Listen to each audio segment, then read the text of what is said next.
Hello बच्चों, welcome to being women study. तो आज हम लेकर के आए हैं सोशल साइंस का। देखिए, आप मैथमेटिक्स वाला मेरा ऑलरेडी पोस्ट कर रखा, आप एक बार जाके प्लीज विजिट कर लीजिएगा। वैसे टाइम मत वेस्ट करो, लेकिन जो हम पढ़ाए थे उसका मैक्सिमम क्वेश्चन आपको पूछ दिया गया है, मतलब थोड़ा वैल्यू चेंज करके, लेकिन क्वेश्चन वैसा ही है। ठीक है, तो आज हम लेकर के आए हैं एसएसटी का। थोड़ा सवेरे लाए हैं, उस दिन मतलब कि समझिए कि 11 बजे रात में हमने अपलोड ही किया था, बच्चा क्या पढ़ेगा।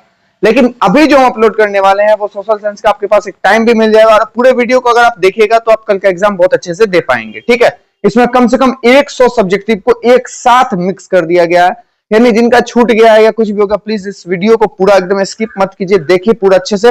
और चलिए मिलते हैं हम इस क्वेश्चन के साथ और स्टार्ट करेंगे और एंड करेंगे। देखिए कहां तक एंड होता है। ठीक है, पहला क्वेश्चन है राष्ट्रवाद क्या है, यानी व्हाट इज नेशनलिज्म। मतलब ये कि देश के प्रति, अगर मेरा देश है भारत, ठीक है, अब इसके लिए हमारे दिल में प्यार है ना, इसके लिए राष्ट्रवाद की भावना है ना। अगर कोई हमारे देश के बारे में उल्टा पुल्टा बोलेगा तो हम उसके खिलाफ हो जाते हैं ना।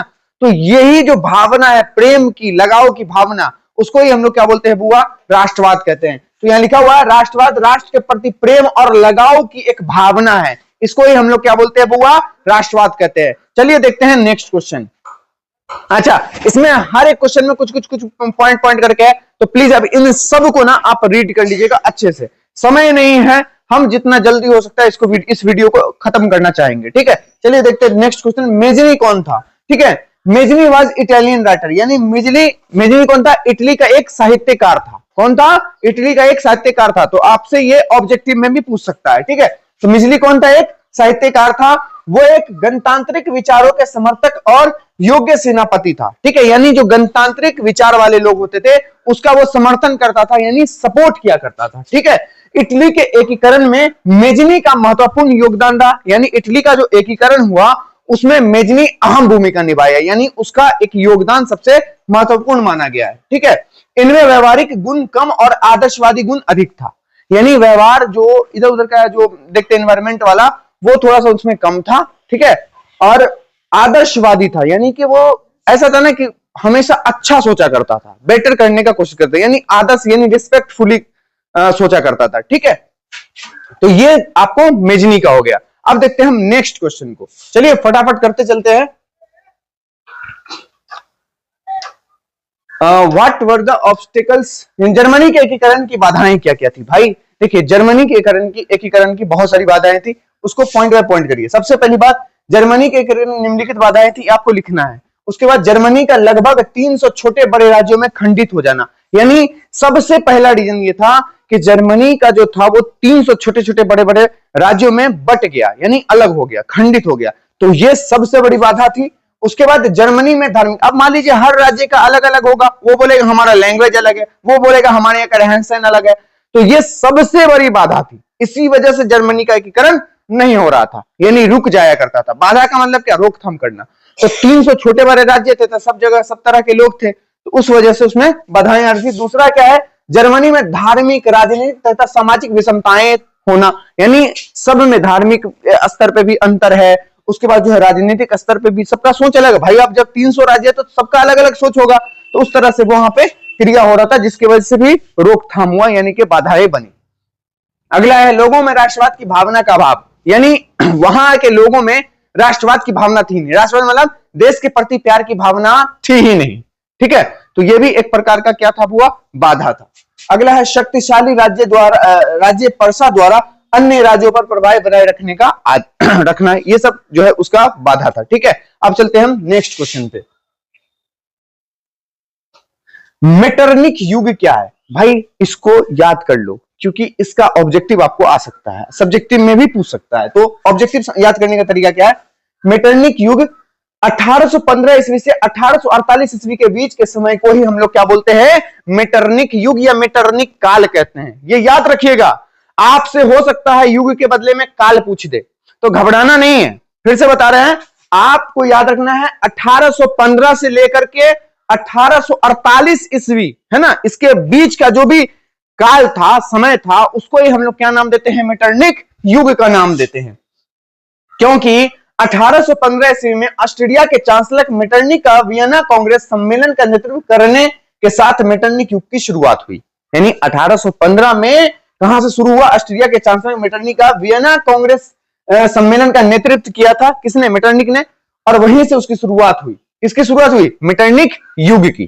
ठीक है बुआ। अगला पॉइंट है बुआ, इस 1848 ईस्वी की 1848 ईस्वी की क्रांति के बाद मेटरनिक युग का अंत हो गया। यानी 1815 से लेकर के 1848 के बीच के जो काल है उसको हम लोग क्या बोलते हैं? मेटरनिक काल या मेटरनिक युग के नाम से जानते हैं। इसकी शुरुआत जो है वियना कांग्रेस यानी मेटरनिक के द्वारा वियना कांग्रेस सम्मेलन के साथ हुई थी। ठीक है, और वो 1848 की क्रांति के तक वो खत्म हो गया। ठीक है, चलिए मिलते हैं हम नेक्स्ट क्वेश्चन के साथ। देखिए यहां है क्या, 1848 ईस्वी के फ्रांसीसी क्रांति के कारण क्या थे।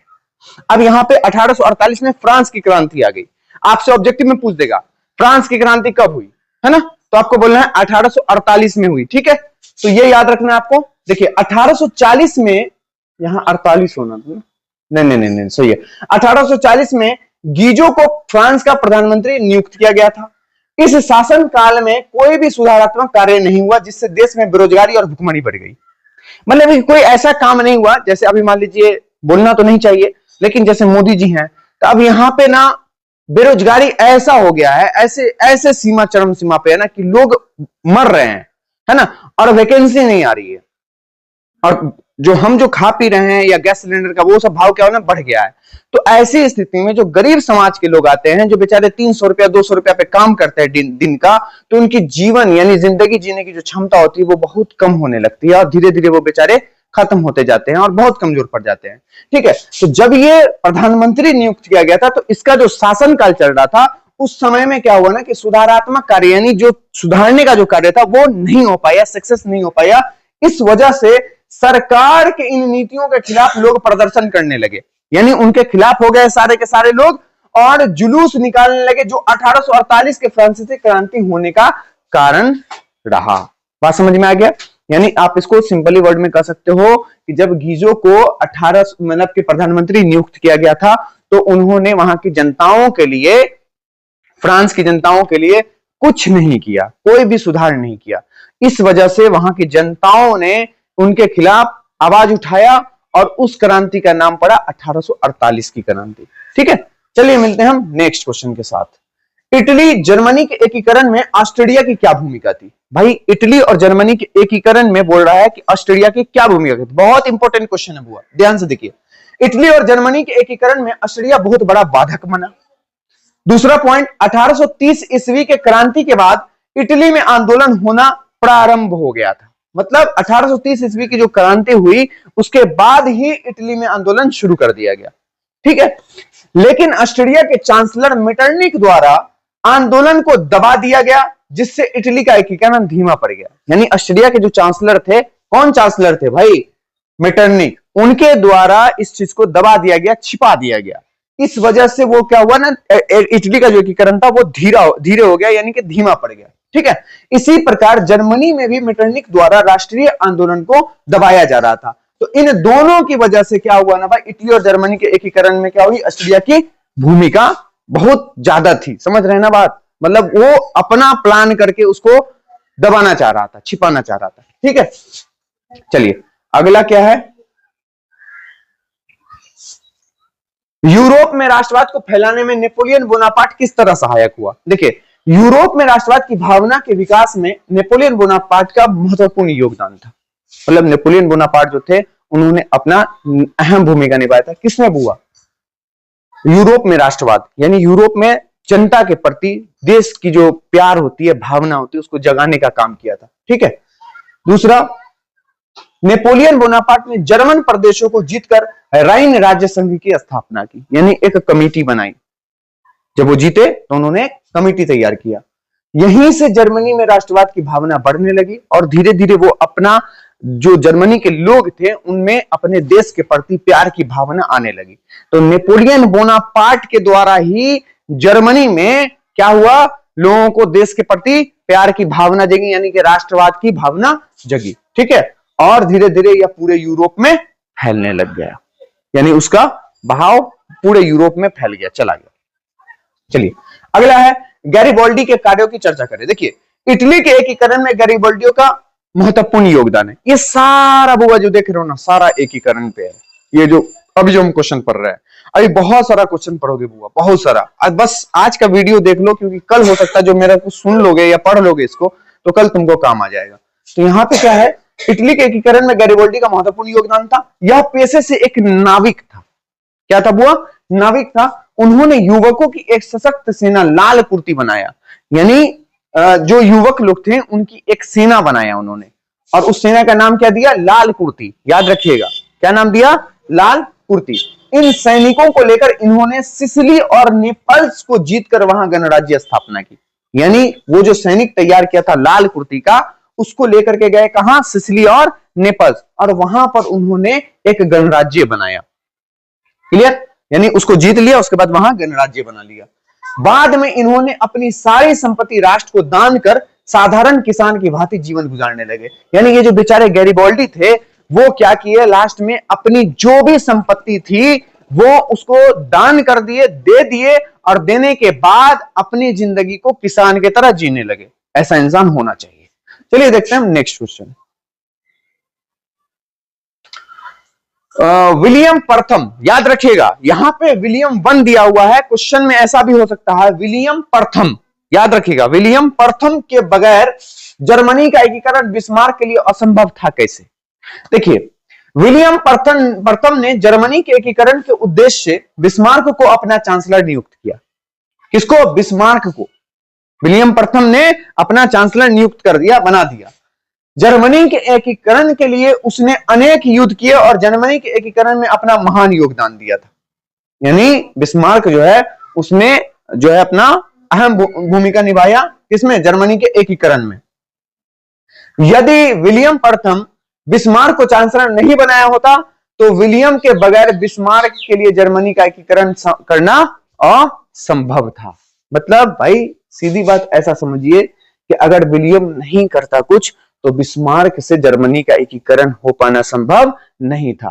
तो विलियम प्रथम की भूमिकाएं बहुत अधिक थी, क्योंकि विलियम प्रथम ने ही इसको चांसलर नियुक्त किया था। किसको? बिस्मार्क को। याद रखिएगा, विलियम प्रथम ने ही बिस्मार्क को चांसलर बनाया था, और उसी वजह से लास्ट में जर्मनी का एकीकरण असंभव था, यानी कि वो संभव नहीं हो पाया। ठीक है, चलिए अब देखते हैं हम नेक्स्ट क्वेश्चन। उसमें वर्ड क्लियर दिख रहा है? छोटा छोटा वर्ड दिख रहा है? उतना साफ नहीं दिख रहा है ना? कोई बात नहीं, तो इसको उठा लेते हैं, इसको थोड़ा सा और उठा लेते हैं। ये सब आप लोग ना जो इंग्लिश मीडियम वाला है ना, उसके वजह से ये करना पड़ा है। बस आप इसको लिख लीजिएगा, ठीक है? 5 मार्क्स वाला क्वेश्चन है, याद कर लेना एकदम बढ़िया से।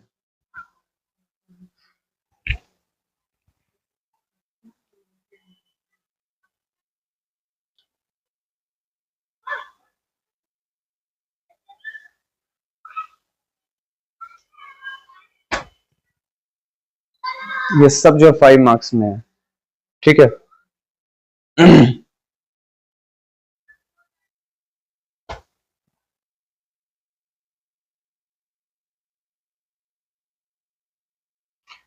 जुलाई 1830 की क्रांति 2 नंबर में भी पूछ सकता है।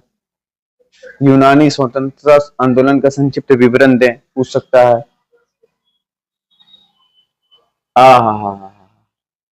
अब आइए, चलिए देखिए मेटरनिक व्यवस्था का उद्देश्य क्या था। ठीक है, देखिए मेटरनिक ने अपने कार्यकाल में जिस तरह का परिवर्तन किया, यानी जब मेटरनिक अपना उनको जब शक्ति मिला हुआ था तो उस बीच में जो परिवर्तन किया, जिस तरह की व्यवस्था पूरे यूरोप में, उसे ही हम मेटरनिक की व्यवस्था कहते हैं।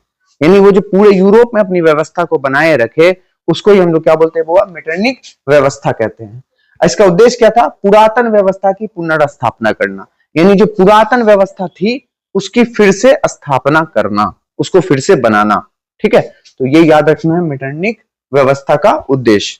दूसरा है साइमन कमीशन का उद्देश्य क्या था। देखिए साइमन कमीशन का उद्देश्य हो सकता है, साइमन कमीशन से आप क्या समझते हैं, ये भी पूछ सकता है, तो घबराना नहीं है। देखिए इस कमीशन के सभी 7 सदस्य ब्रिटिश थे, ठीक है, यानी अंग्रेजवा सब था, जिसके कारण भारत में कमीशन का विरोध हुआ।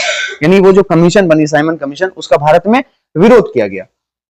इस आयोग का कार्य भारत सरकार अधिनियम 1919 के व्यवहारिक सफलता का पता लगाना था। इसका सबसे बड़ा उद्देश्य क्या था? वो इसका काम क्या था कि जो भारत में हो रहा है ना उसके बारे में पता रखना, उसका डाटा तैयार करना। ठीक है।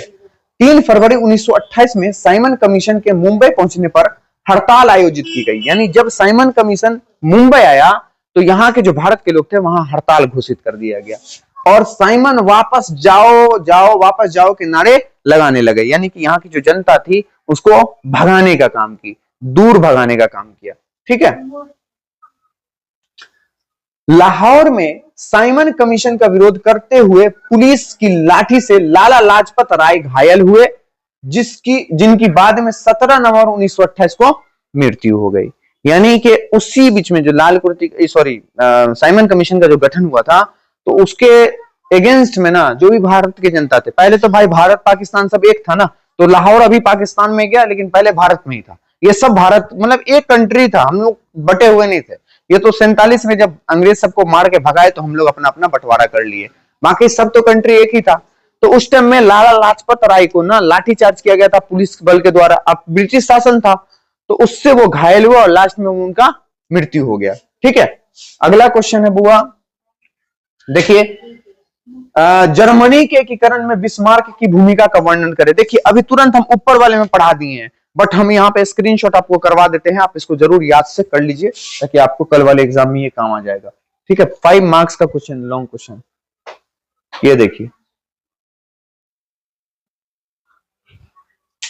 पर्सा का राजा विलियम प्रथम है ना ने जर्मनी के एकीकरण को ध्यान में रखकर बिस्मार्क को अपना चांसलर, अभी तुरंत बताए हैं, अभी जस्ट बताए हैं कि विलियम प्रथम ने ही बिस्मार्क को अपना चांसलर चुना था। ठीक है। पूरा डाटा यहाँ पे है। ये बुआ 5 नंबरी है, बार बार कह रहा है, स्क्रीनशॉट कर लीजिए। 5 नंबरी है, बढ़िया से एकदम कर लीजिए। देखो कल परीक्षा दोगे यार, सीधा बात है, कल परीक्षा दोगे, आज दिंगबाजी करोगे कोई फायदा नहीं है। जो मिल रहा है उसको याद ही कर लो, 5 मिनट लगेगा बस याद कर लेना, समझ गए?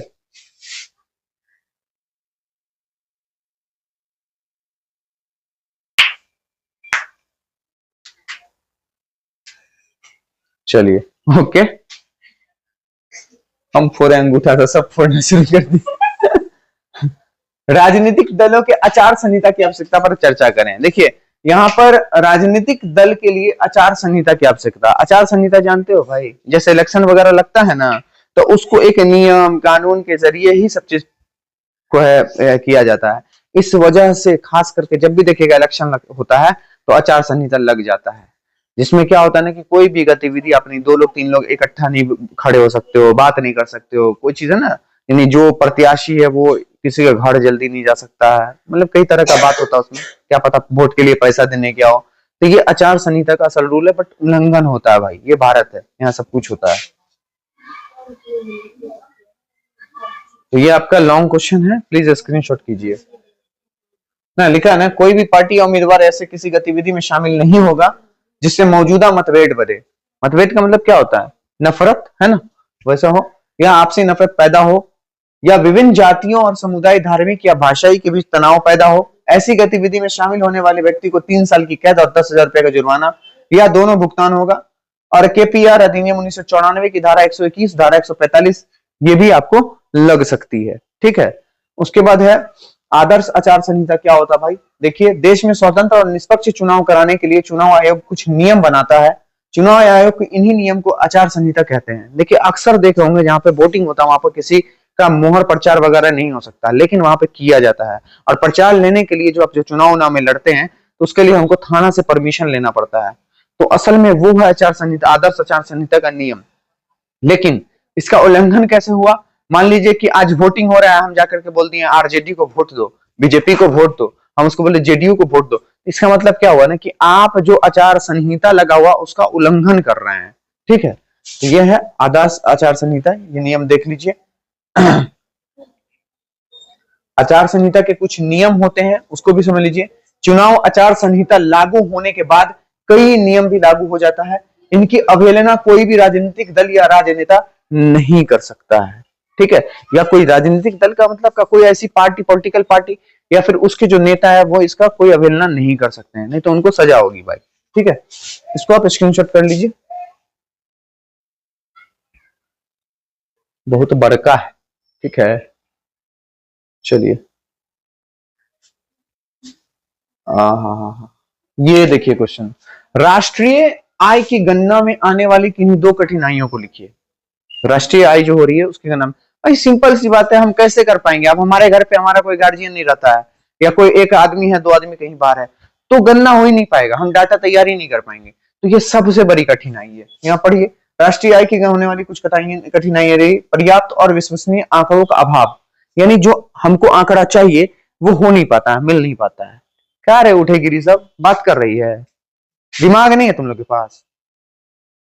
अरे ले ली सब, कल परीक्षा है, कम से कम सुधरो तो। इधरों से देख रहे हैं बड़ा बना रही है ये।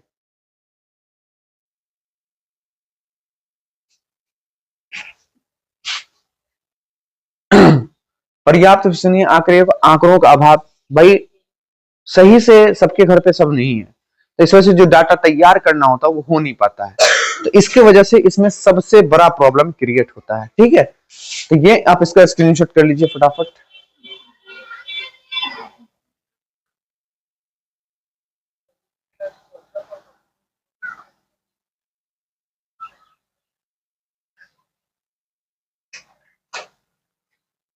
हाँ देखिए, अब आते हैं हम एक अच्छे क्वेश्चन पे, समवर्ती सूची क्या है?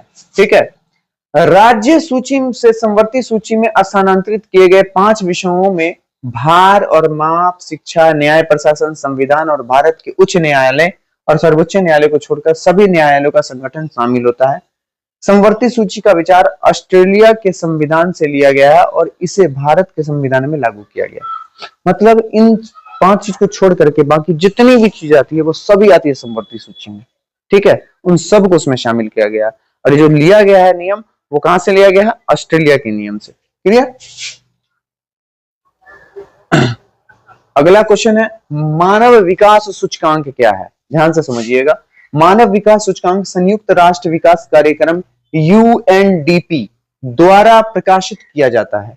यानी इसको जो प्रकाशित करते हैं, इसको जो रिलीज करते हैं, वो किसके द्वारा करते हैं? यूएनडीपी के द्वारा। यह मानव विकास का सबसे प्रसिद्ध सूचकांक है, यानी जो मानव डेवलप करता है उसका सबसे जो फेमस वाला बोलिएगा ना, वो सूचकांक यही है। यह इस विचारधारा पर आधारित है कि मानव विकास का मतलब है कि लोग जीवन लंबा और स्वस्थ हो, वे जानकार हो कि उनका जीवन स्तर अच्छा है। ठीक है, तो जब जिसके जीवन स्तर के बारे में जानकारी देना, ये सबका जो काम करता है उसको ही हम लोग क्या बोलते हैं? मानव विकास सूचकांक बोलते हैं। मानव के डेवलपमेंट को लेकर के ये विकास सूचकांक जो वो सोचता है। ठीक है, नेक्स्ट क्वेश्चन देखेंगे। मुद्रा किस प्रकार साख का आधार है? देखिए सीधा बात बोला है कि मुद्रा भाई पैसे के बारे में बात कर रहा है, तो देखिए मुद्रा साख का आधार है, क्योंकि मुद्रा के प्रचलन के बाद ही साख का निर्माण हुआ। पहले मुद्रा चला, उसके बाद साख का निर्माण हुआ। मुद्रा के जरिए ही साख पत्र जारी किए जाते हैं। व्यापारिक बैंक जमा स्वीकार करने और ऋण देने की प्रक्रिया के दौरान साख मुद्रा का निर्माण करते हैं। ठीक है, जब हम किसी को ऋण देते हैं यानी कर्ज देते हैं तो भी हम लोग क्या करते हैं? साख मुद्रा का ही निर्माण होता है। ठीक है, अगला क्वेश्चन है, साख पत्र क्या है? ध्यान से समझिएगा। साख पत्र किसी बैंक या वित्तीय संस्थान द्वारा भेजा गया एक दस्तावेज है जो यह गारंटी देता है कि विक्रेता को क्रेता से भुगतान समय पर और पूर्ति राशि के रूप में प्राप्त होगा। अब जैसे मान लीजिए कि हम क्या करते हैं ना, कहीं से लोन लेते हैं। ध्यान से समझिएगा, साख पत्र को सही से बता रहे हैं अपने लैंग्वेज में। हम कहीं से फोन लोन ले लिया या कोई सामान लोन ले लिया, फॉर एग्जांपल हमने टीवी ले लिया या फिर ये कपड़ा लोन पे ले लिया। अब लोन पे लिया है तो जिससे लिए हैं वो हमसे एक प्रूफ लेता है, आधार और साथ में हमारा बैंकिंग डाटा। बैंकिंग डाटा इसलिए लेता है, वो भी बैंकिंग डाटा वो लेना चाहता है जो रनिंग हो। क्लियर? अब उससे अगली कंपनी, जैसे मान लीजिए हमारे यहाँ बजाज फाइनेंस है, सैमसंग है, बहुत तरह का है जो फाइनेंस करता है, मतलब लोन देता है। ठीक है, अब उससे हम लोन जो लिए हैं तो बैंक से भी पैसा ले सकते हैं। तो अब देखिएगा, जब आपका दिन जैसे डेट है उससे अगर आप एक्स्ट्रा जाते हैं तो आप पे फाइन मारता है, और आपके अकाउंट में अगर आप पैसा डालते हैं तो अकाउंट से पैसा माइनस में कटता हुआ चला जाता है। तो एक प्रकार से क्या है ना कि वो अगले से गारंटेड हो जाता है कि हम आपको पैसा दिलवाएंगे। बैंक का काम होता है। फ्लिपकार्ट वाला आईडीएफसी से जुड़ा हुआ है, तो उसका काम है। फ्लिपकार्ट पे आप कुछ ले लिए, अगर आप नहीं भर रहे हैं तो कोई बात नहीं, आपको आईडीएफसी वाला ना वाट लगा देगा। तो यही कंडीशन चलता है, यानी बैंक वाला उसको भरोसा दिलाता है कि हम हैं जिम्मेदार, आपको पैसा दिलवा के छोड़ेंगे, इसके लिए भले बेत मारना पड़े, नो मैटर। तो वही बता रहा, साख पत्र किसी बैंक या वित्तीय संस्थान द्वारा भेजा गया ना। मुद्रा के प्रमुख कार्य क्या है, देखिए ध्यान से समझिएगा। विनिमय का माध्यम, पहला, मुद्रा का सबसे अहम काम विनिमय का माध्यम होना। इसका मतलब है कि मुद्रा का इस्तेमाल किसी भी तरह लेन देन से किया जा सकता है, यानी पैसे का जो है इस्तेमाल हम लेन देन से कर सकते हैं। मूल्य का मापक, मूल्य का मापक यानी मुद्रा वस्तुओं और सेवाओं के मूल्य को मापने का एक आम तरीका है।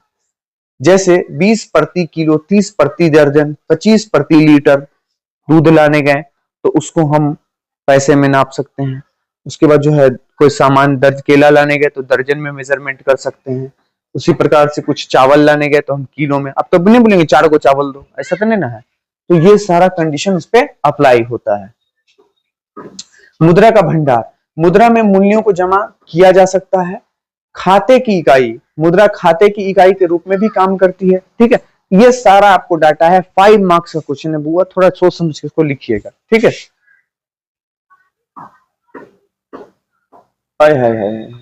देखिए हरित क्रांति से आप क्या समझते हैं, इसको हम लोग इंग्लिश में ग्रीन रेवोल्यूशन के भी नाम से जानते हैं। भारत की नई कृषि नीति सन 1967-68 में लागू की गई, जिसमें अधिक उपज वाले यानी ज्यादा उपज वाला मतलब क्या, जो ज्यादा उगता हो, है ना, बीजों को बोया गया तथा कृषि की नई तकनीक का प्रयोग किया गया, जिससे फसल उत्पादन में तीव्र वृद्धि हुई, यानी फसल जो है उत्पादन वो बहुत तेजी से हुई। तीव्र का मतलब तेजी से हुई, इसे ही हरित क्रांति कहा गया। क्या कहा गया हुआ, हरित क्रांति मतलब ग्रीन रेवोल्यूशन। ठीक है, याद कर लीजिएगा, कल रह सकता है ये। अगला है संसाधन नियोजन क्यों आवश्यक है। देखिए किसी भी देश को आगे बढ़ाने के लिए राष्ट्रीय, क्षेत्रीय, राज्य और स्थानीय स्तर पर संसाधन नियोजन होना आवश्यक होता है। इसको ही हम लोग क्या बोलते हैं, वो संसाधन नियोजन कहते हैं। ठीक है, नदी घाटी परियोजना के मुख्य उद्देश्य को लिखिए। थोड़ा तेजी में कर रहे हैं, समझते चलिए बस। नदी घाटी परियोजना का मुख्य उद्देश्य क्या क्या है, सिंचाई के लिए पानी उपलब्ध कराना। ठीक है, यानी खेत में जो पटेगा पानी, तो उसके लिए हमको पानी वहां पे मुहैया करवाना। जल विद्युत उत्पादन करना, बाढ़ को नियंत्रित करना यानी बाढ़ को कंट्रोल रखना, घरेलू और औद्योगिक इस्तेमाल के लिए पानी की आपूर्ति करना। तो ये सब कुछ इसका उद्देश्य है नदी घाटी परियोजना का। अगला है सामान्य संचार व्यवस्था के बाधित होने के प्रमुख कारणों को लिखें। ठीक है, सामान्य संचार व्यवस्था जो होती है उसको बाधित जो करते हैं, जो बाधा डालता है, उसके कुछ कारणों को लिखेंगे।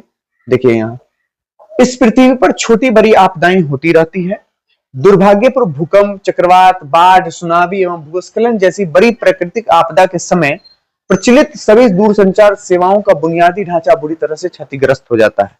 यही कारण है, जैसे सैटेलाइट, भाई वो स्पेस में है, कुछ भी घटना होती है, बारिश होता है, देखिएगा कभी कभी आपका टीवी चल रहा है, टीवी में ना कुछ लाइनिंग आने लगा तो उसका सिग्नल वर्क करना कम कर देता है। भूकंप आता है तो नेटवर्क डाउन हो जाता है। तो इससे क्या होता है ना कि उस साइट को, जो साइट बना हुआ है, उसको इफेक्ट पहुंचाता है ना। तो ये सब आपको याद रखना होगा, ऐसे क्वेश्चन उतना इंपॉर्टेंट नहीं है। ये देखिए, भूकंप के विनाशकारी प्रभाव से बचने के उपाय को लिखिए। या फिर ऐसा भी हो सकता है, पूछेगा भूकंप से बचाव के किन्हीं 2 कारणों को लिखें, या फिर बोल देगा भूकंप से बचाव के कुछ नियम बताइए, कुछ पूछ देगा। तो घबराना नहीं है, इसी का आंसर है बुआ, ये देख लो यहाँ पे। आए बैगन ले लहरिया सराज। देखिए इसका कारण हम सिंपल वर्ड में बता देते भाई, जब भूकंप आए तो हमको खाली मैदान जहाँ पे घर वर नहीं है वहां पे रहना चाहिए। दूसरी बात है कि जो बिल्डिंग वगैरह उससे थोड़ा सा डिस्टेंस मेंटेन कर लीजिए। ठीक है, लोगों को जागरूक करना चाहिए, लोगों को ये करना चाहिए। ज्यादा आप कहीं पे आप स्थिर हैं तो स्थिर रहिए, इधर उधर धरफड़ाइए मत। ठीक है, तो कोशिश कीजिए कि खाली मैदान की तरफ जाना। तो ये सब बचाव का कुछ कारण है, इसका आंसर लिखे नहीं है। अगला है, भारत में जलोढ़ मृदा मुख्यतः कहां पाई जाती है। देखिए अधिकांश जलोढ़ मिट्टी भारतीय गंगा के निचले इलाकों में गंगा द्वारा बहाई गई सामग्री से निर्मित हुई है। यानी ज्यादा जलोढ़ मिट्टी कहां मिलती है, गंगा के किनारे। ठीक है, जो पश्चिमी में पंजाब से लेकर पश्चिम बंगाल या यहां तक कि पूर्वी और असम तक फैली हुई है, और उत्तरी गुजरात नर्मदा के समुद्र तटीय भागों तापी बेसिन सहित जो समुद्री ज्वार द्वारा निर्मित होती है। तो आपसे जो पूछा है क्वेश्चन में, क्या पूछा, भारत में जलोढ़ मृदा मुख्यतः कहां पाई जाती है, तो आप इसको कैसे बोलिएगा, गंगा के किनारे। और उसको जितना अच्छे से एक्सप्लेन कर सकते हैं करिए, ठीक है। ग्रेफाइट का उपयोग कहां किया जाता है, तो ग्रेफाइट का उपयोग पेंसिल जो हम चलाते हैं, स्नेहक, क्रूसिबल, फाउंड्री क्रेसिंग, पॉलिश, इलेक्ट्रिक मोटर, इन सब में हम लोग ग्रेफाइट का यूज करते हैं। इसकी उच्च तापीय और विद्युत चालकता इसे स्टील मेकिंग का एक महत्वपूर्ण हिस्सा बनाती है, जहां इसका उपयोग इलेक्ट्रिक आर्क भट्टियों में भी इलेक्ट्रोड के रूप में किया जाता है, ठीक है। तो जहां जहां ग्रेफाइट का उपयोग किया जाता है उसको लिख सकते हैं। जो पेंसिल वगैरह का देखोगे बीच वाला पोर्शन, जिससे राइटिंग मतलब हम लिखते हैं कुछ, है ना, इंक जैसे हमारे पेन में इंक का काम करता है ना, उसी तरह वो जो देखते हैं जिससे लिख रहे हैं वो बनता है असल में ग्रेफाइट से, ठीक है। अब आते हैं हम उदारवादी आर्थिक प्रणाली क्या है। देखिए, उदारवाद वह विचारधारा है जिसके अंतर्गत मनुष्य को विवेकशील प्रणाली मानते हुए, यानी विवेकशील का मतलब क्या, जिसके अंदर में हिम्मत हो, पेशेंस हो, है ना, विवेकशील प्रणाली मानते हुए सामाजिक संस्थाओं को मनुष्य की सूझबूझ और सामूहिक प्रयास का परिणाम समझा जाता है। उदारवाद की उत्पत्ति 17वीं शताब्दी के प्रारंभ से देखा जा सकता है। जॉन लॉक को उदारवाद का जनक माना गया है।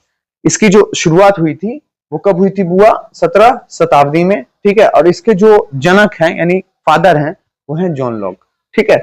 नेक्स्ट क्वेश्चन है, छापा खाना यूरोप में कैसे पहुंचा। देखिए, 11वीं शताब्दी में रेशम मार्ग से चीन से कागज यूरोप पहुंचा। कागज के आने के बाद पांडुलिपियों को लिखा जाने लगा, और 1295 में मार्को पोलो चीन से वुड ब्लॉक प्रिंटिंग की तकनीक लेकर इटली लौटे। 1448 में जर्मनी के योहान गुटेनबर्ग ने प्रिंटिंग प्रेस या मोवेकल टाइपिंग प्रिंट मशीन का आविष्कार किया, और 1475 में इंग्लैंड के कैक्सटन ने छापाखाना स्थापित किया। बताइए, 1475 में ही 1544 में पुर्तगाल में छापाखाना स्थापित हुआ, और 15वीं शताब्दी के आखिर तक छापाखाना पूरे यूरोप में धीरे धीरे क्या हुआ, वो फैल गया। तब भारत में नहीं आया था, भारत में तो कुछ साल पहले आया है, ठीक है।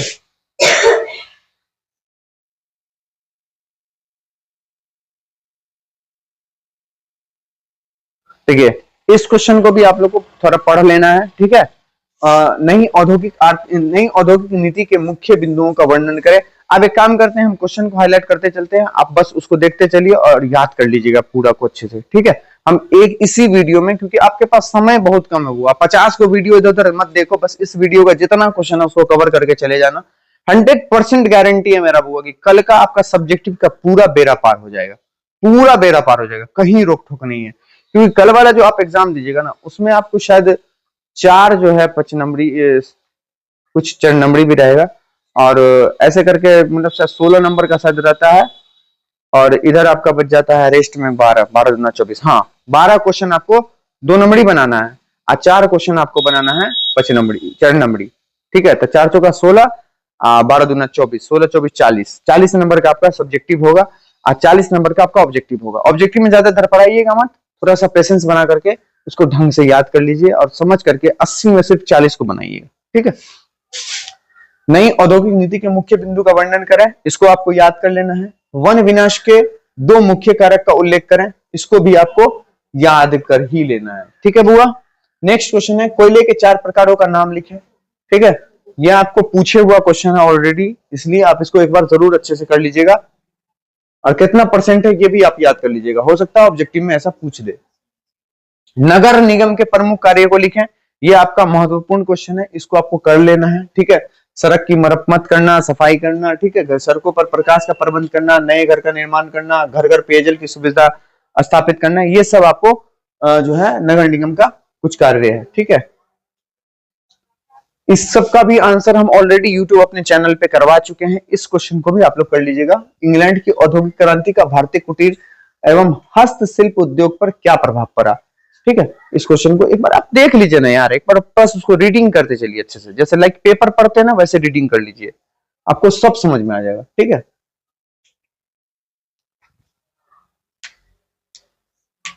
ठीक है, इसके कुछ प्रमुख कारण निम्न है। इंग्लैंड में औद्योगिक क्रांति के बाद मशीनों से बने सामानों का उत्पादन शुरू हुआ और ये सामान भारतीय सामानों से सस्ते और बेहतर गुणवत्ता वाले थे। मतलब ये कि औद्योगिक क्रांति की शुरुआत कहाँ से हुई थी? इंग्लैंड से हुई थी। पहले लोग हाथ से बुना करते थे सब चीज, जब मशीन आ गया तो उसका वैल्यू कम हो गया। धीरे धीरे वो जो हाथ से बनी हुई सामानें थी वो धीरे धीरे खत्म होगी। गांधी जी भी चरखा लेके बैठते थे, वो चीज समाप्त कर दिया गया। ठीक है, और आज तो भाई हर एक चीज, कपड़ा भी ऐसे से हम लोग खंगाल रहे थे आज से 10 साल पहले, अभी मशीन घुर्र घुर्र करता है। ठीक है, ये सब मशीन पर डिपेंड हो गया बुआ। अगला क्वेश्चन है, शहरीकरण का मध्यम वर्ग पर क्या प्रभाव पड़ा? बहुत अच्छा क्वेश्चन है बुआ, इसको भी आप याद कर लीजिएगा, कवर कर लीजिएगा। ठीक है,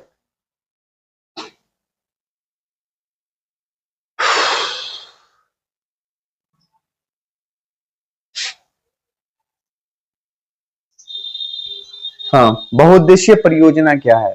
इसको भी आप याद कर लीजिएगा। यानी एक ही चीज से जैसे बहुत सारा उद्देश्य को पूरा करे, एक ही चीज से बहुत सारा पर्पस मेरा पूरा हो जाए, उसको हम बहुउद्देशीय योजना कहेंगे।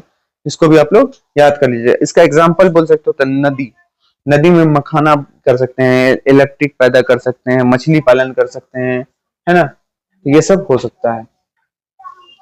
अच्छा, परंपरागत और गैर परंपरागत, बहुत अच्छा क्वेश्चन है बुआ, एकदम रपेट तपेट के खा के जाओ। ये सबको सच बताते हैं, कल वाला क्वेश्चन में एकदम रहने का चांस है, 100% रहेगा। और हम सिर्फ फर्स्ट सिटिंग का नहीं, फर्स्ट सेकंड दोनों में रह सकता है, इसलिए प्लीज सबको कवर कर लीजिए, कुछ छोड़े नहीं है। अभी बहुत सारा क्वेश्चन है, बस देखते चलिए। ठीक है, वीडियो इतना लंबा हो जाएगा इसलिए अब नहीं समझा रहे हैं, बस इसको आप रट लीजिए बढ़िया से। पढ़े होंगे ऑलरेडी, क्वेश्चन हाईलाइट कर दिया गया, आपके सामने आंसर भी है, पूरा को पढ़ के जाइए। वैश्वीकरण किसे कहते हैं, याद है जी तुम लोग को? वाह, सही है। देखो, एक देश जब अन्य देश से व्यापार संबंध स्थापित करता है तो उसको हम लोग बोलते हैं वैश्वीकरण। ठीक है, जैसे दूसरे शब्द में यह कहें कि अर्थव्यवस्था को विश्व के अन्य देशों की अर्थव्यवस्था के लिए खोलना ताकि वस्तु का आदान प्रदान हो सके, उसको ही हम लोग वैश्वीकरण बोलते हैं। आप मान लो अपने इंडिया का कोई सामान है, वो दुबई में मिल रहा है, तो क्या है? वैश्वीकरण है। दुबई का कोई सामान है इंडिया में मिल रहा है, वो क्या है? वैश्वीकरण है। तो वैश्वीकरण का मतलब क्या? हमारे देश का सामान उसके यहाँ, उसके देश का सामान उस देश में, उसके देश का, है ना। इस पूरे विश्व स्तर पे जो हम अगर बिजनेस करते हैं उसको हम लोग बोलते हैं वैश्वीकरण। बोलती है नहीं याद है। आतंकवाद लोकतंत्र के लिए चुनौती है कैसे? इस क्वेश्चन को भी आप लोग कर लीजिए भाई। आतंकवाद लोकतंत्र के लिए एक बहुत बड़ी चुनौती है, क्योंकि आतंकवाद का एक ही उद्देश्य है, लोगों को मारना, धमकाना, उनके बीच दहशत फैलाना, जबकि लोकतंत्र का एक ही उद्देश्य होता है, लोगों की सहायता करना और उनके हित के लिए जीना। तो आप बताओ कि हम सोच रहे हैं लोग के बारे में अच्छा, और आतंकवाद सोच रहा है उसको मारने का, तो भाई वो हमारे लिए एक चुनौती हो गया ना। हम तो इसको बचाना चाह रहे हैं जनता को, लेकिन वो जनता को मारना चाह रहा है, तो ये हमारे यानी कि लोकतंत्र के लिए वो क्या है?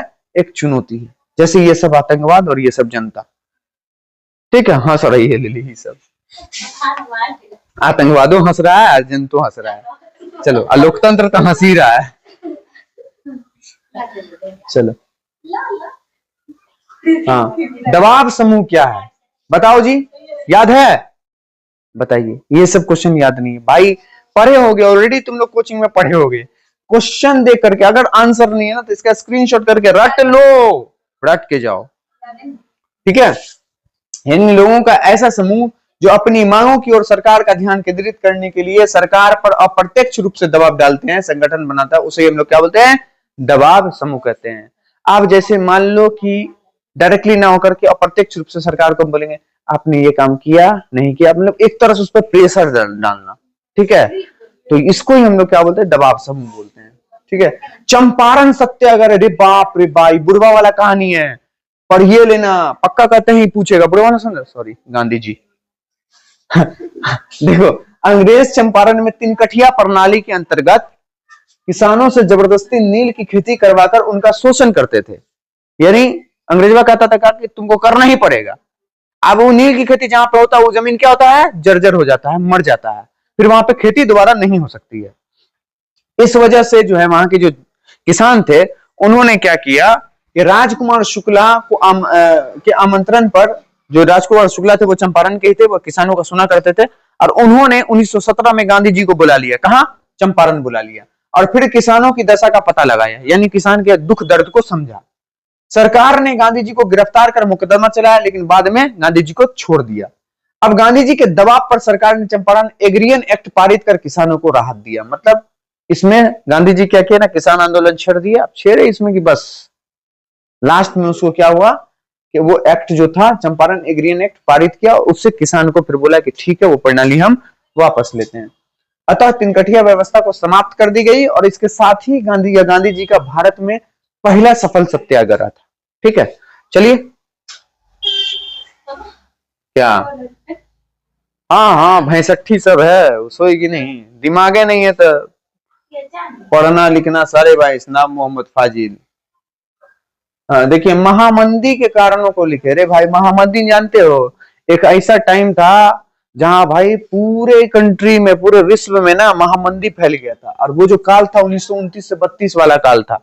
ठीक है, और उस वजह से महामंदी का मतलब समझ रहे हो भाई, सामान है लेकिन खरीदने वाला कोई नहीं, वो सड़ गया है ना, पैसे की कमी थी, उसको हम बोलते हैं महामंदी। ठीक है, तो वो ईयर था 1929 से 1932। वैसे खत्म तो 38 तक हुआ था, लेकिन जनरल जो टाइम दिया गया है, मतलब कि हाँ भाई इतना से इतना के बीच में रहा, वो 1929 से 1932 में था।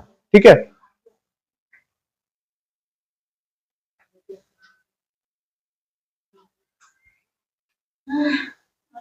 मृदा अपरदन क्या है? रे भाई पढ़ ले भाई, कसम से कह रहे, बहुत मतलब मस्त क्वेश्चन सब, ये सब कल क्वेश्चन आ सकता है, बार बार करे क्या था?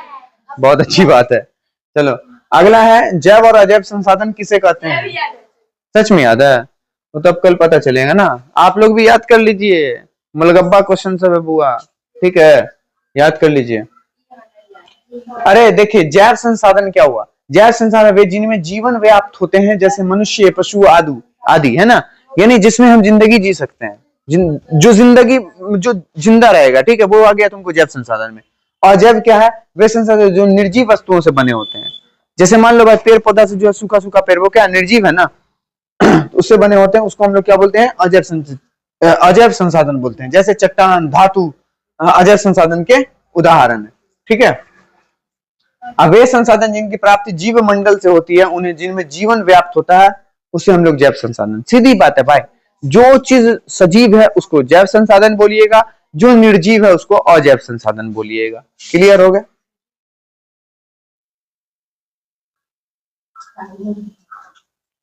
ओहो भाई, कल वाला क्वेश्चन है, लिख लो, कल आएगा।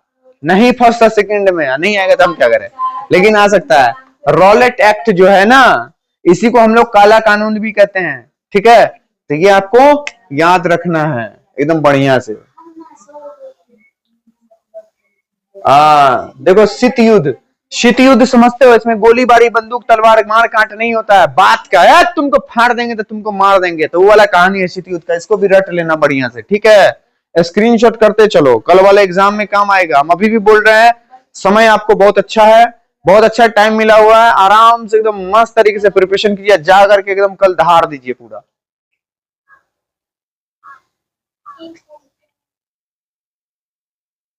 अगला है, 1789 ईस्वी के फ्रांस की क्रांति का मुख्य कारण क्या था? भाई साहब सच बता रहे भाई, पूरा खोआ क्वेश्चन को उठा के ले आए हम पूरे, इसमें अभी जितना दिखाने वाले हैं मक्खन क्वेश्चन सब। कल जाओगे तो पेड़ा बना के आओगे, बस खाने के लिए देते हैं, आओ आओ नोच के खा लो। ठीक है, इस सबको आपको ना पूरा एकदम रट के जाना है। ठीक है,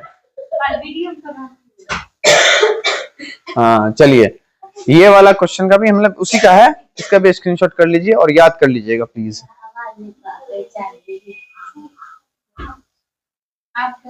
भाई देखो जाके चेक कर लो, अपनी कसम बता रहे हैं, मेरा फिजिक्स अपलोड किया हुआ है, मेरा केमिस्ट्री अपलोड किया हुआ है, 12th वाले का क्वेश्चन मिला लेना, पूरा क्वेश्चन पूछे हुआ है। मतलब अब पूरा का मतलब क्या मतलब होता है कि हम 100 दिए 100 पूछ देगा? नहीं, मतलब जितना हमको जरूरत है उतना पूछ दिया है। तो प्लीज इतना तो भरोसा कर ही सकते हो यार, बहुत सारा चैनल है यहाँ पे कुछ भी किचाइन करके चला जा रहा, लेकिन कम से कम तुम मेरे वीडियो को देख लोगे ना, क्वेश्चन को देख लोगे ना, तो कल पक्का कहते हैं कुछ ना कुछ लिख के आओगे। ठीक है, और ये जरूर बोलोगे बाप रे बाप मिस्टेक हो गया अगर याद नहीं करोगे तो। राजनीतिक दलों के आचार संहिता ये नहीं पूछेगा, नहीं पूछेगा, गारंटी है। मैं पूछियो दे क्या ठिकाना बिहार है।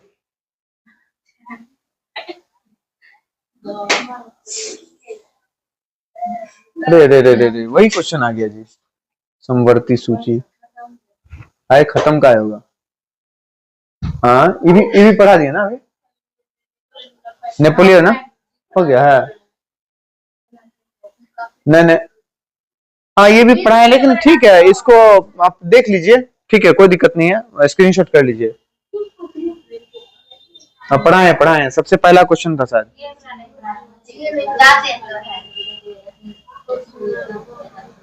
हाँ हाँ हाँ, हो ची मिन मार्ग याद है?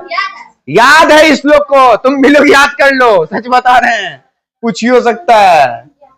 हो ची मिन मार्ग, महारानी को याद होगा तो समझो सबको याद हो सकता है।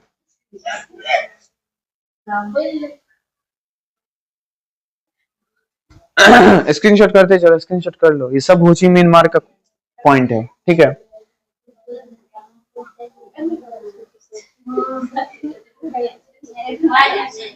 रेशम मार्ग से आप क्या समझते हैं? पता है ये लोग जानबूझ के बोल रही है ताकि उसका नाम ले ले और इस वीडियो में उसका नाम आ जाए। हम सुन रहे हैं और वो लोग चाहती है कि उसका भी आवाज इसमें आ जाए। चलो, रेशम मार्ग से आप क्या समझते हैं, याद है? चलो बढ़िया, आप लोग को याद नहीं होगा, स्क्रीनशॉट कर लीजिए। हाँ अब ठीक है, नवीकरणीय ऊर्जा, नवीकरणीय संसाधन, अरे इहो वो सब तो तुमको याद है। बेचारे लोग को तो याद करने दो, अब बेचारी लोग को जो देख रही है कम से कम याद कर लीजिएगा, एकदम छोड़िएगा नहीं। अनवीकरणीय,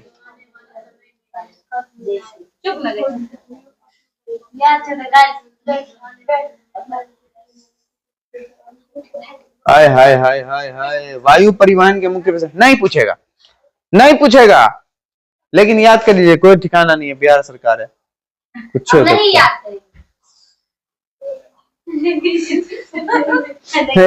बेचारी गुंजा और जोर जोर से चिल्ला रही है कि मेरा आवाज भी आ जाए साथ में। ठीक है, सबका नाम ले लेते हैं, घबराओ नहीं, धीरे धीरे चीखो कम। दल बदल कानून क्या भाई, याद कर ले, समझे समझे समझे, इसको भी आपको कर लेना, दल बदल कानून, ठीक है। ऐसे बुआ बाइक हम माइक लगाए हुए हैं बोया का, ठीक है, तो इसमें ना आवाज जो बाहर वाला होता है वो थोड़ा कम आता है। उस दिन बुलेट देखे, इतना ज्यादा एकदम आवाज में था, दुलारे भी बोला लेकिन आवाज नहीं आया। चलो, खिलाफत आंदोलन का क्या कारण है, ठीक है, इसको भी आपको स्क्रीनशॉट कर लो यार, इतना देर से समझाए जा रहे तुम लोग को यार, हद वाली बात है, कर लो प्लीज, कर लो, कल काम आएगा।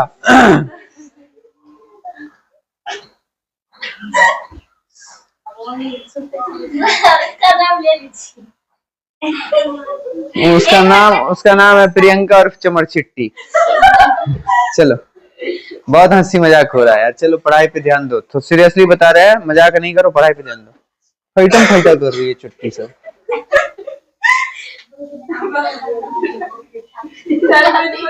हाय हाय हाय, गांधी इरविन पैक्ट, प्लीज इसको भी याद कर लीजिएगा, ठीक है, इसको हम लोग दिल्ली पैक्ट भी कहते हैं, ठीक है, क्योंकि इसका जो समझौता हुआ था वो दिल्ली में हुआ था।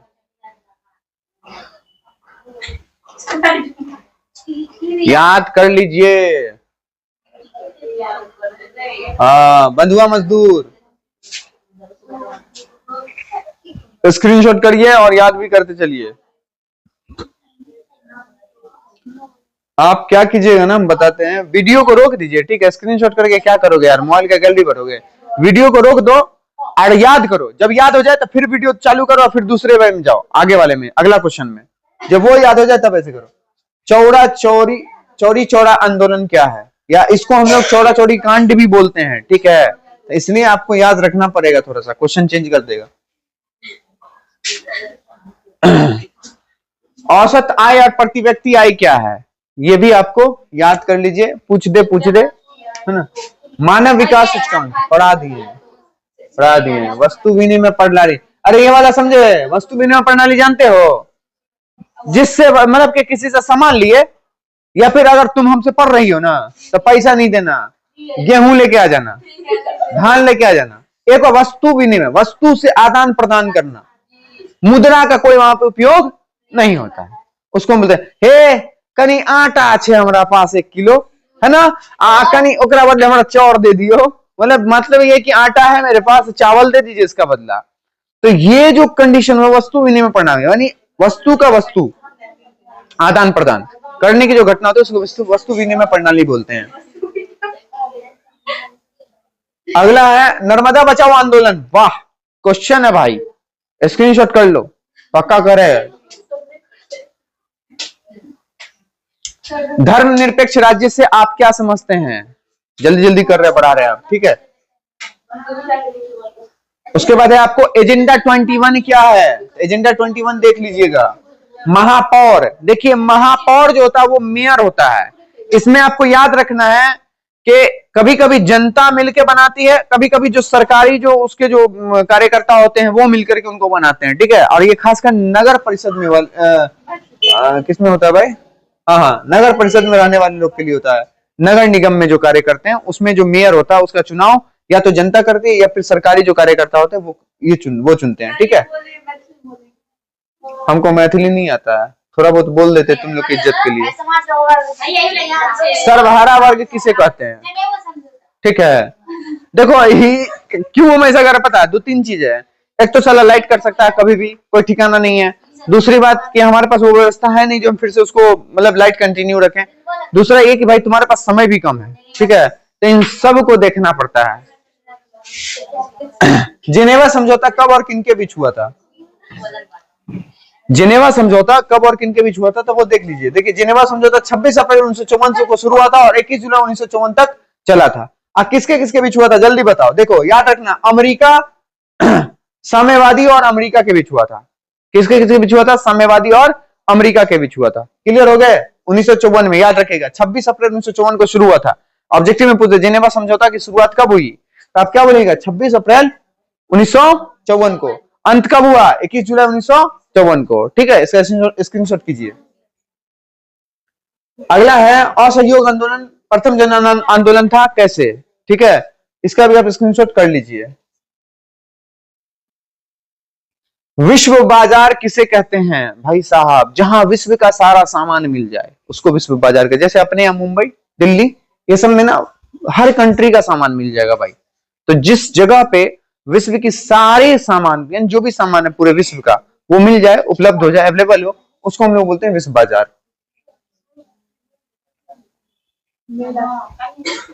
देखिए उदारीकरण, निजीकरण और वैश्वीकरण, इन तीनों के ऊपर में एक टॉपिक है, हो सकता है, सुन लीजिए। उदारीकरण किसे कहते हैं ऐसा पूछ दे, निजीकरण किसे कहते हैं, या फिर पूछ दे वैश्वीकरण किसे कहते हैं, या तीनों मिलके पूछ दे 25 नंबरी में। घबराना नहीं है, एकदम स्क्रीनशॉट करके जाओ, बार बार कह रहे हैं हम, ठीक है। नेक्स्ट चलते हैं।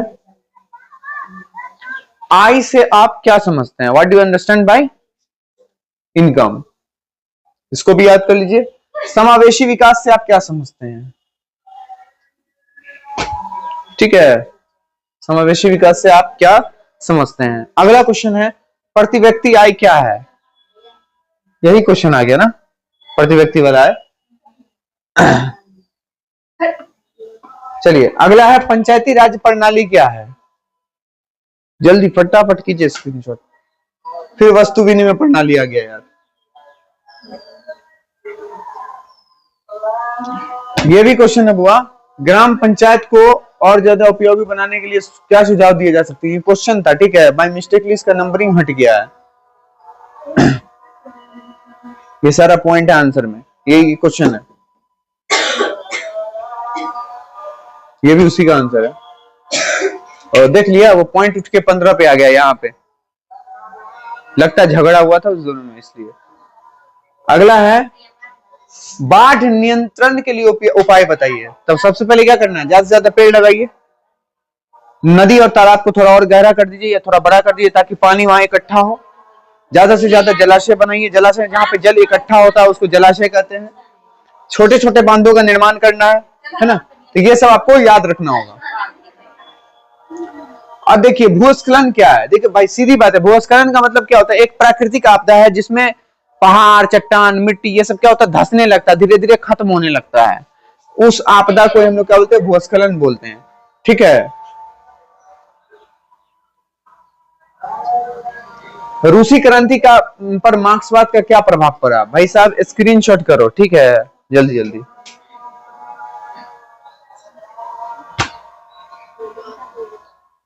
पढ़ा बोल रही है, सब जानबूझ के बोल रही है, हम सब समझ रहे हैं।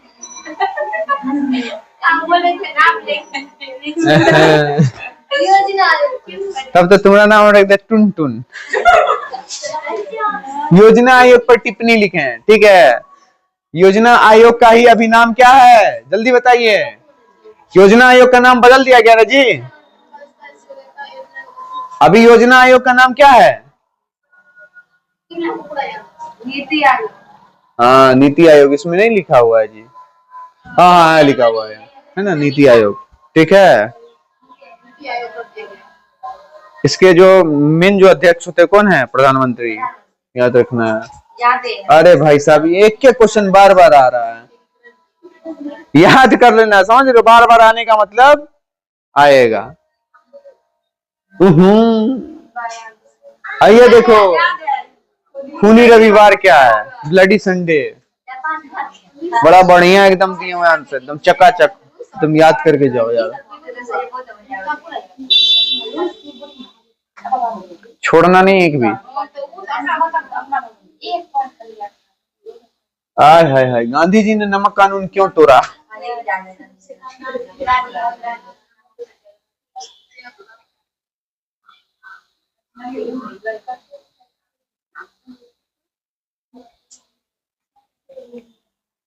इटली के विज्ञान में मेजनी का क्या योगदान था?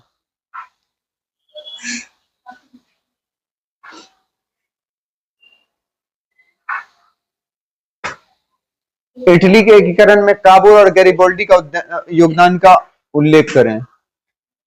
कुछ भी करेगा भाई, ये सब क्वेश्चन ना बहुत इंपोर्टेंट है।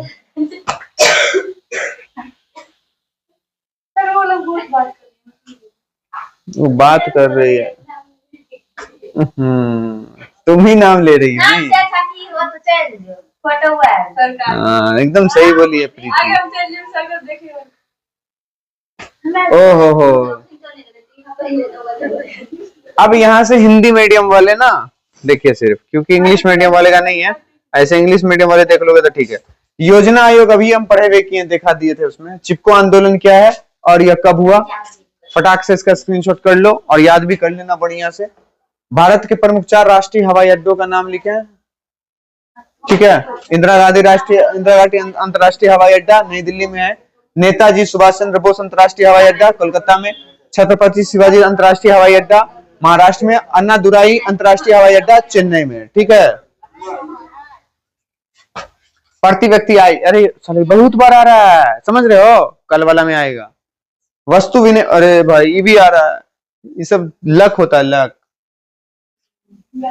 नरेगा क्या है देख लो, याद कर लेना एकदम, ठीक है।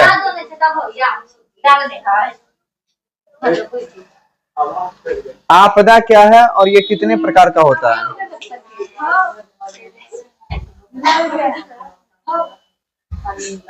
भारत के 4 राष्ट्रीय उद्यानों के नाम लिखें। एकदम भाई रट लो भाई, सीरियसली बता रहे हैं। नवीकरणीय संसाधन क्या है? अनवीकरणीय संसाधन क्या है? हिंद चीन का तात्पर्य क्या है? लो लो लो स्क्रीनशॉट लो फटाफट, जो भी देख रहे हो। कितने क्वेश्चन? हाँ है, टाइम भी तो नहीं है ना, तो इसलिए हम आपको जल्दी कर दिए हैं। आज रात भर बस 2-3 बार देखिएगा ना, ऐसे करो ना भाई, जैसे ये क्वेश्चन है, ठीक है। अब इसको हमको याद नहीं है, यहीं पे वीडियो रोक करके अब पहले इसको याद करेंगे मोबाइल पे ही। जब याद हो जाएगा पूरा अच्छे से, तब हम क्या करेंगे ना, नेक्स्ट वहीं से ऑन करेंगे, फिर नेक्स्ट क्वेश्चन को देखेंगे। कृषि जनित उद्योग किसे कहते हैं? पीडीएफ थोड़े है जहां तक उंगली ले जाओ, वीडियो है, ठीक है। कृषि जनित उद्योग किसे कहते हैं? बिहार राज्य के पिछड़ेपन के किन्हीं 4 मुख्य कारणों को लिखें, ठीक है। ये सबको भी आपको रट लेना है। खूनी रविवार तो बताइए दिए अभी जी। भारतीय राष्ट्रीय कांग्रेस की स्थापना कब और कहां हुई? जर्मनी। एकीकरण की बाधाएं, फैल गया यार, किचाहिन कर दिया पूरा। हरित क्रांति भी बता ही दिए हैं। राष्ट्रीय आय हो ही गया। दांडी यात्रा का उद्देश्य क्या था? वही नमक कानून वाला जो कहानी है, वो ये दांडी यात्रा वाला।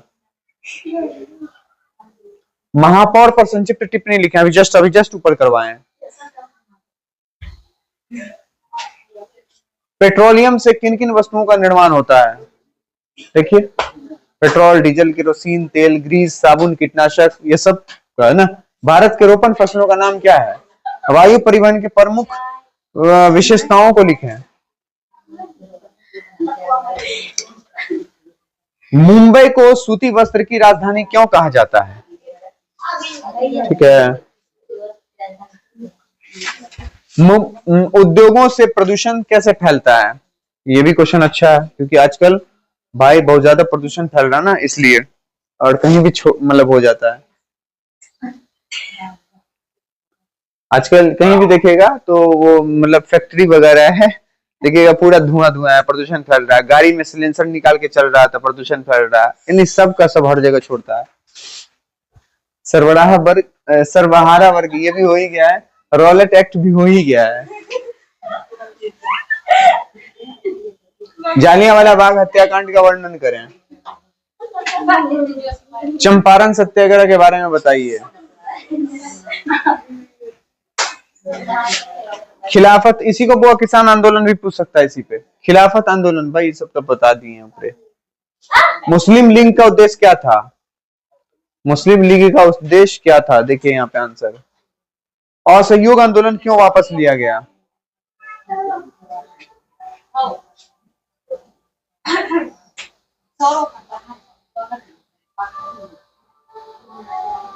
अर्थव्यवस्था किसे कहते हैं और ये कितने प्रकार का होता है?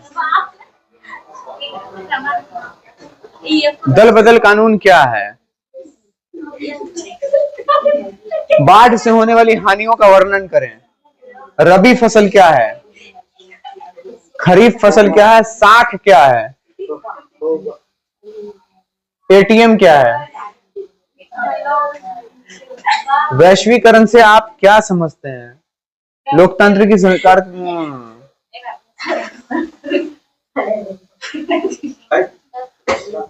फाइनली हो गया है एंड, ठीक है। तो उम्मीद करते हैं कि आप इन सारे क्वेश्चन को आप रेडी करके जाइएगा, क्योंकि कल वाला जो एग्जाम होगा, कल के एग्जाम में ये आपको आएगा ही।